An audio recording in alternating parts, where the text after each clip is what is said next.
नमस्कार दोस्तों, मैं शिवम सोंधिया स्वागत करता हूं आपके अपनी कोचिंग क्लासेस तथास्तु कोचिंग क्लासेस में। साथियों, आज मैं कुछ पढ़ाने के लिए नहीं बल्कि एक छोटा सा अनुरोध करने के लिए आया हूं। मैंने ये चीज़ें देखी हैं और महसूस की हैं, तब जा कर के मैं आज आप लोगों को एक छोटी सी जानकारी और एक अनुरोध करने के लिए आया हूँ। मेरा ये वीडियो उन सभी शिक्षकों के लिए है जो आज कहीं ना कहीं छोटे बच्चों को हिंदी की क्लास प्रोवाइड करा रहे हैं। बच्चों को पढ़ाते टाइम हम उन्हें डायरेक्ट आ अनार तो पढ़ा देते हैं, लेकिन बच्चे आ अनार हमने तो शब्द आ को आ पढ़ा और अनार हमने बताया कि आ से अनार बनता है, लेकिन बच्चे क्या करते हैं, इस शब्द को ही अनार बोल देते हैं। अब उनसे पूछा जाता है कभी भी अगर ये शब्द लिखा हुआ है तो वो बच्चे आ तो पढ़ देंगे, इसे आ तो पढ़ देंगे, लेकिन वो भूल जाते हैं और बोलते हैं क्या, वो बोलते हैं इस शब्द को ही वो याद कर लेते हैं कि इसे हम अनार बोलते हैं। साथियों, ये सभी शिक्षक की जिम्मेदारी है कि बच्चों को जोड़ना सिखाया जाए। बच्चों को जोड़ना सिखाया जाए कहने का मतलब ये है कि बच्चों को ये बताया जाए कि आ से आ एक शब्द है, अनार एक शब्द है, आ एक अक्षर है। आ से बहुत सारे शब्द बन सकते हैं और बच्चों को इस तरह से जोड़ करके हमें बताना चाहिए कि आ से अजय भी होता है। इसी प्रकार से साथियों, आम, हम बड़ा आ को आम डायरेक्ट पढ़ाते हैं, ऐसा बिल्कुल नहीं करना है। एक थोड़ा सा यहाँ पर जगह बना करके आप रखिए और उन्हें ज़रूर बताइए कि आ तो ठीक है और आ से आम बना हुआ है, आ अक्षर है, आम शब्द है, और आम के बाद आप बहुत सारे शब्द बना सकते हैं, जैसे आस या फिर आशा, आ से आशा।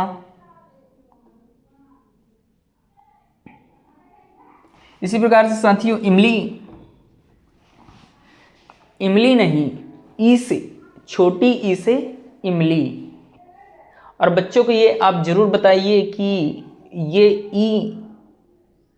ई जो है, छोटा ई जो है, एक अक्षर है, ना कि शब्द है।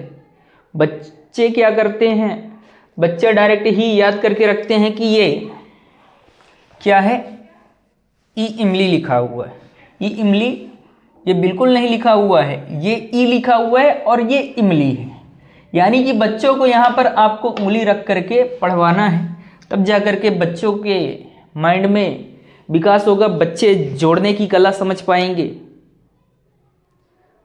साथियों, मैं आपको ज्ञान देने की कोशिश बिल्कुल नहीं कर रहा, आपको केवल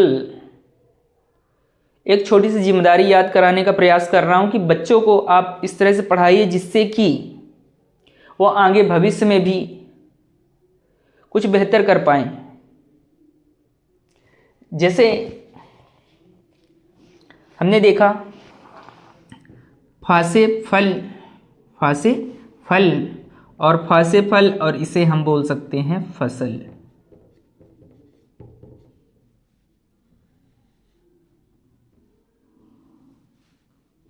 वैसे तो मैं रूट से भटक गया, मैं वैसे मैथ का टीचर हूँ, लेकिन मैंने ये चीज़ देखा है कि बच्चों से 9th क्लास के बच्चे आ गए पढ़ने के लिए, 8th क्लास के बच्चे आ गए, उनसे रीडिंग करते नहीं बन रहा है, और फिर मुझे ये सब चीज़ें सिखानी पड़ती हैं। हालांकि मुझे सिखाने में कोई आपत्ति नहीं है, लेकिन मुझे आपको ये बातों का बुरा नहीं मानना है।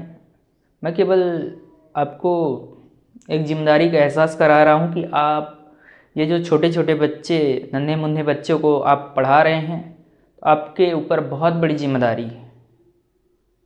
बड़े बच्चों को डांट करके बिठाया जा सकता है, लेकिन छोटे बच्चों को डांटना थोड़ा सा अजीब लगता है। वही बच्चे नाराज़ होकर के बैठ जाते हैं और फिर हमें लगता है कि अरे फालतू में हमने बोल दिया इन्हें। बड़े बच्चों को हैंडल कर पाना बहुत ही आसान है, लेकिन छोटे बच्चों को हैंडल कर पाना बहुत ही मुश्किल है। मैं समझ सकता हूँ और जानता भी हूँ। मैं भी सीनियर क्लासों के बच्चों को पढ़ाता हूँ, तो मैंने देखा ये चीज़। जब मैं छोटी कक्षाओं में जाता हूँ तो बच्चे कहीं इरेज़र के पीछे, कहीं सर देखिए ना ये बैठ नहीं रहे हैं, और ये बहुत सारी तमाम समस्याएं होती हैं। तो मैंने ये चीज़ देखा कि हिंदी पढ़ते नहीं आ रहा है। तो उम्मीद करता हूँ कि आप अपना शैक्षणिक कार्य बहुत ही जिम्मेदारी पूर्वक करेंगे। तो मिलते हैं साथियों वीडियो में, तब तक के लिए नमस्कार, जय Hind, thank you very much.